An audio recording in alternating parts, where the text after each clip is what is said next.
Bonjour cher ami, j'espère que tu vas bien. Je crois que c'est la 24e chronique de la salle de bain. Et comme d'habitude, je vais commencer par une histoire. Mon histoire se passe chez les Cherokees, cette peuplade indienne du nord des Amériques. On raconte qu'ils avaient un rite initiatique. Lorsque le garçon avait 12 ans, son père l'emmenait le soir dans la forêt. Il le mettait sur un tronc d'arbre, il mettait un bandeau sur ses yeux et il le laissait là. Et il devait tenir bon jusqu'au lendemain matin, tout seul. Alors évidemment, c'était une expérience terrifiante parce qu'il il ne voyait rien du tout et qu'il pouvait entendre plein de choses qu'il ne pouvait pas identifier. Est-ce que le bruit là-bas, c'était un animal sauvage? Est-ce que les pas là-bas, c'était quelque chose qui allait venir le manger? Et puis, il devait tenir bon assis sur ce tronc d'arbre jusqu'au lendemain matin. Et le lendemain matin, au lever du soleil, il avait le droit d'enlever le bandeau. Et là, surprise, qu'est-ce qu'il voyait? Son père. Son père qui était assis à quelques mètres de lui, qui n'avait rien dit, il avait juste veillé sur lui. Il n'avait pas le droit de le dire, ça, aux autres garçons, que le père restait avec le fils. Ça faisait partie du rite et le secret était bien gardé. Alors j'essaye d'imaginer que pendant cette nuit-là, le jeune garçon a dû certainement, je ne sais pas, faire du bruit, taper sur ses cuisses, chanter, s'encourager, se dire « Ah, ça va aller !» pour pouvoir aller jusqu'au bout de la nuit sans partir en courant. J'aimerais faire le parallèle avec notre vie. Tu t'en doutes, n'est-ce pas? Quand je suis face à une épreuve, eh bien, j'ai de la peine à rester tranquille. C'est-à-dire que c'est tellement inconfortable que j'essaye de meubler en fait ce côté inconfortable. Alors j'écoute de la louange, je chante, j'écoute des prédications, j'appelle mes amis, je passe du temps avec ma famille, j'essaye de vraiment combler tout ça, mais très rarement je reste en silence à attendre. Je ne sais pas si tu as vu que dans cette histoire, le père est resté pas loin. Je me demande si le fils, s'il avait vraiment fait silence et prêté attention à tout ce qui l'entourait, il aurait entendu le souffle de son père. Dans nos épreuves, qu'est-ce qu'on fait? Qu'est-ce que je fais? Je meuble beaucoup, mais je ne fais jamais silence. Et en fait, je ne laisse jamais la possibilité à Dieu de me parler dans le silence. Et pourtant, on dit que le premier langage de Dieu, c'est le silence. Tu seras bien d'accord avec moi que nous vivons dans une culture où il y a tout le temps du bruit et des distractions. Tout le temps. Déjà, avec nos téléphones. Il y a les notifications, les réseaux sociaux, les news, les jeux, enfin plein de choses. Ensuite, il y a la télévision, il y a les séries, il y a notre ordinateur. Quand on sort, il y a du bruit, il y a les voitures.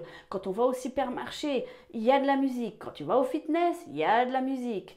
Quand n'importe où tu vas, il y a du bruit. À moins que tu habites au fin fond de la campagne, il y a du bruit. Et c'est souvent tellement difficile de faire silence. La semaine passée, j'ai fait un camp.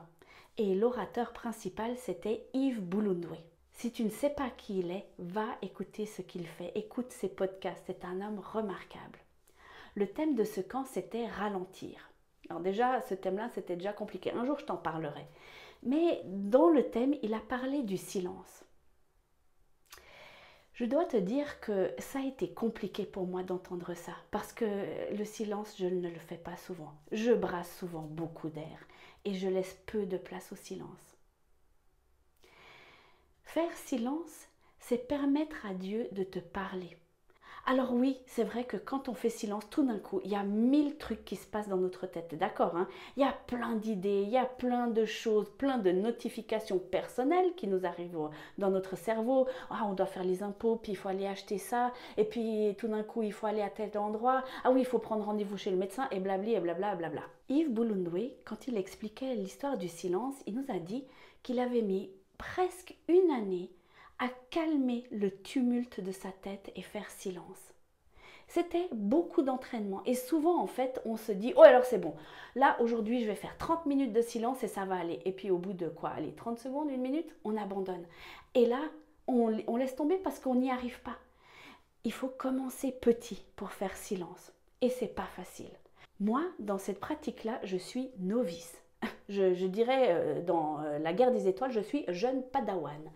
Ou alors, pour te donner encore une autre explication, c'est comme si j'étais au niveau du manuel d'IKEA. J'ai acheté un meuble, je regarde le manuel, je regarde ce qu'il y a à faire et j'en suis là et c'est tout. J'ai même pas encore monté le meuble. Donc je vais te dire que je suis vraiment au tout début. Mais ça m'a parlé cette histoire de silence. Parce que souvent on se plaint que Dieu ne nous parle pas. Oui, mais on n'écoute pas. On n'écoute pas. On est là, toujours dans le tourbillon de la vie, dans le tumulte, dans le bruit, dans les distractions, et on pleure parce que Dieu ne nous parle pas. Oui, bon, Dieu ne s'arrête pas là, on est d'accord. Il peut nous parler à travers la Bible, à travers des amis, à travers des prédications, à travers la nature, à travers plein de choses. Mais rarement on fait silence pour entendre le murmure de Dieu. Et c'est une vraie lutte, on est bien d'accord. Ça ne vient pas comme ça tout de suite, ça ne tombe pas tout cru dans la bouche. Ça demande de l'entraînement. Alors moi j'aimerais t'encourager, j'aimerais m'encourager la première à pratiquer le silence.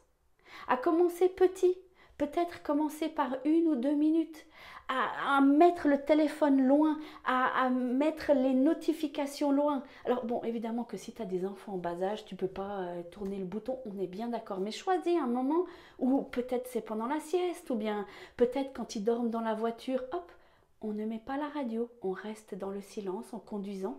Souvent, c'est étonnant ce moment-là. Et puis, essaye de choisir un endroit que tu aimes bien.